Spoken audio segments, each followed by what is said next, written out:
Assalamualaikum warahmatullahi wabarakatuh. Perkenalkan, nama saya Ayat Mutia dari kelas BC 242. Di sini saya akan menjelaskan mengenai materi hakikat ilmu sosial, memahami pengertian hakikat, tujuan, dan rasional pendidikan IPS. Nah, selanjutnya kita akan membahas materi yang pertama, apa itu IPS? IPS atau Ilmu Pengetahuan Sosial adalah integrasi dari berbagai cabang ilmu-ilmu sosial dan humaniora. Nah, humaniora adalah bidang studi yang berfokus pada pemahaman tentang manusia, budaya, nilai-nilai, pemikiran, dan ekspresi kreatif melalui pendekatan kritis, analisis, dan reflektif. Istilah ini berasal dari bahasa Latin humanus yang berarti manusia atau beradab. Next. Adapun fokus kajian IPS adalah berbagai aktivitas manusia dalam berbagai dimensi kehidupan sosial sesuai dengan karakteristik manusia sebagai makhluk sosial. Nah, manusia sebagai makhluk sosial, IPS mengkaji bagaimana individu bereaksi dalam keluarga, komunitas, dan masyarakat.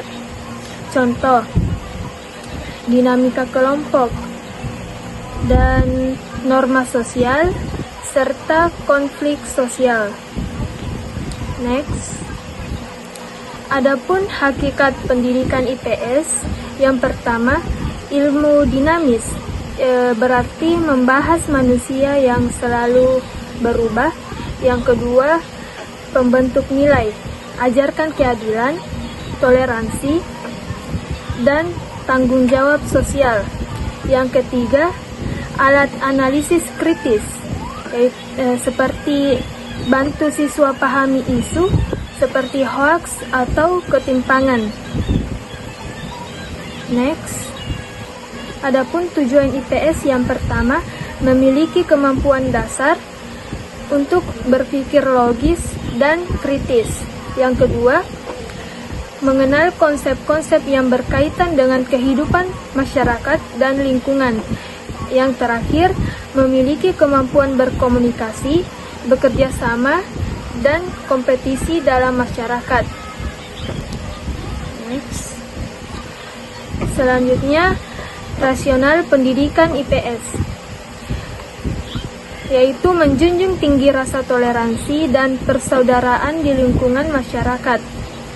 Selanjutnya, lebih peka dan tanggap terhadap masalah sosial dan bertanggung jawab.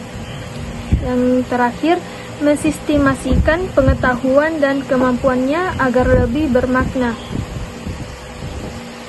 Next.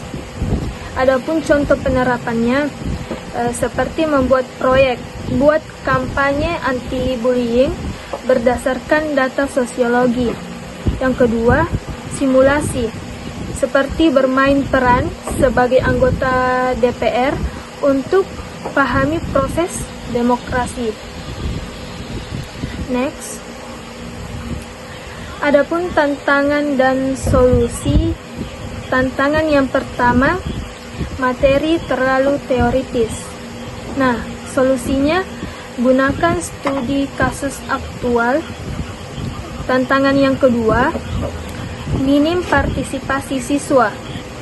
Solusinya, menggunakan metode pembelajaran aktif. Adapun karakteristik pendidikan IPS, yang pertama, upaya untuk mengembangkan kompetensi sebagai warga negara yang baik. Yang kedua, menggunakan pendekatan secara terpadu. Dan yang terakhir, tingkat SD tidak menunjukkan label dari masing-masing disiplin ilmu sosial. Nah, selanjutnya, adapun kesimpulannya, pendidikan IPS pada hakikatnya merupakan bidang studi yang tidak hanya berfokus pada transfer pengetahuan, tetapi juga berperan sebagai alat untuk membentuk kesadaran sosial dan kritis peserta didik.